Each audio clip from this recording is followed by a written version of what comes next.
You know, there are American heroes who don't like this idea. Neil Armstrong, Gene Cernan have both testified against commercial spaceflight and the way that you're developing it, and I wonder what you think of that. I was very sad to see that. You know, those guys are heroes of mine, so it's really tough. I wish they would come and visit and see the hardware that we're doing here. And I think that would change their mind. They inspired you to do this, didn't they? Yes. And to see them casting stones in your direction. It's difficult. Did you expect them to cheer you on? So they're hoping they would. What are you trying to prove to them? What I'm trying to do is to make a significant difference in spaceflight and help make spaceflight accessible to almost anyone. One of the most difficult choices I ever faced in life was in 2008. I think I had maybe $30 million left in 2008. I had two choices. I could put it all into one company, and then the other company would definitely die, or split it between the two companies. If I split it between the two companies, then both might die. And when you put your blood, sweat, and tears into creating something, building something, it's like a child. So which one am I going to let one starve to death? I couldn't bring myself to do it, so I split the money between the two. Fortunately, thank goodness, they both came through. What was your biggest failure, and how did it change you? Well, there's a ton of failures along the way, that's for sure.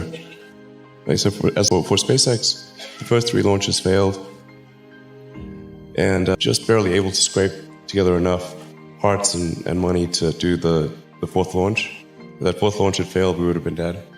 So multiple failures along the way. I tried very hard to get the right expertise for SpaceX.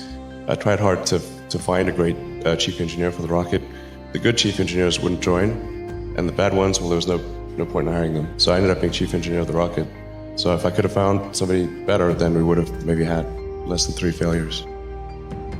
That 3rd failure in a row, did you think, I need to pack this in? Never. Why not? I don't ever give up. So many people tried to talk me out of starting a rocket company. It was crazy. One good friend of mine collected a whole series of videos of rockets blowing up and made me watch those. He just didn't want me to lose all my money. We're doing these things that seem unlikely to succeed, and we've been fortunate, and at least thus far they have succeeded. Now is the time to take risk. You don't have kids. As you get older, your obligations increase. And once you have a family, you start taking risk not just for yourself, but for your family as well. It gets much harder to do things that might not work out. So now is the time to do that before you have those obligations. So I would encourage you to take risks now, do something bold.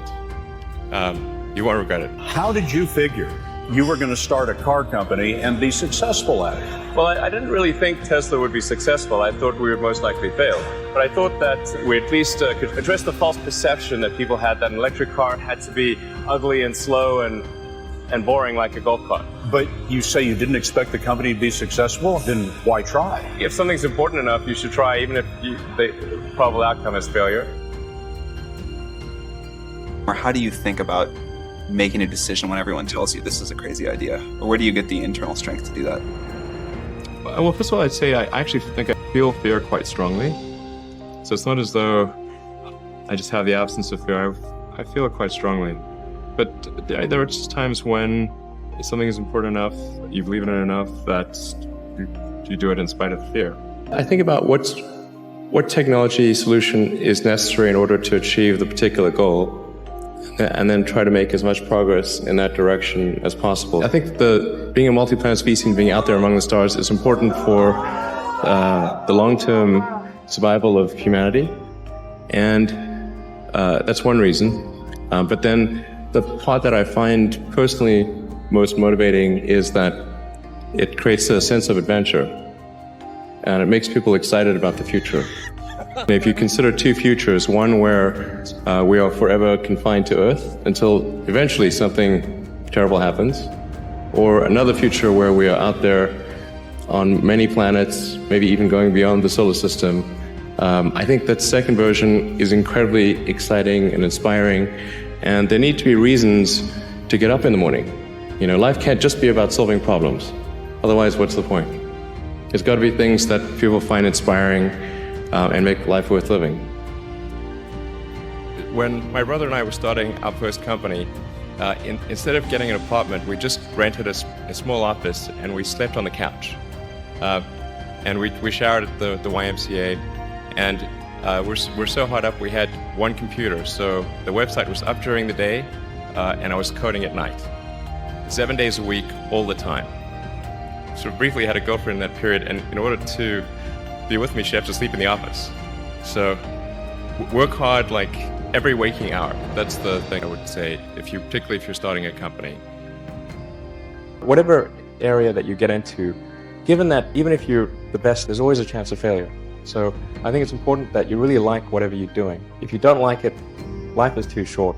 If you like what you're doing, you think about it even when you're not working. It's something that your mind is drawn to. And if you don't like it, you just really can't make it work, I think.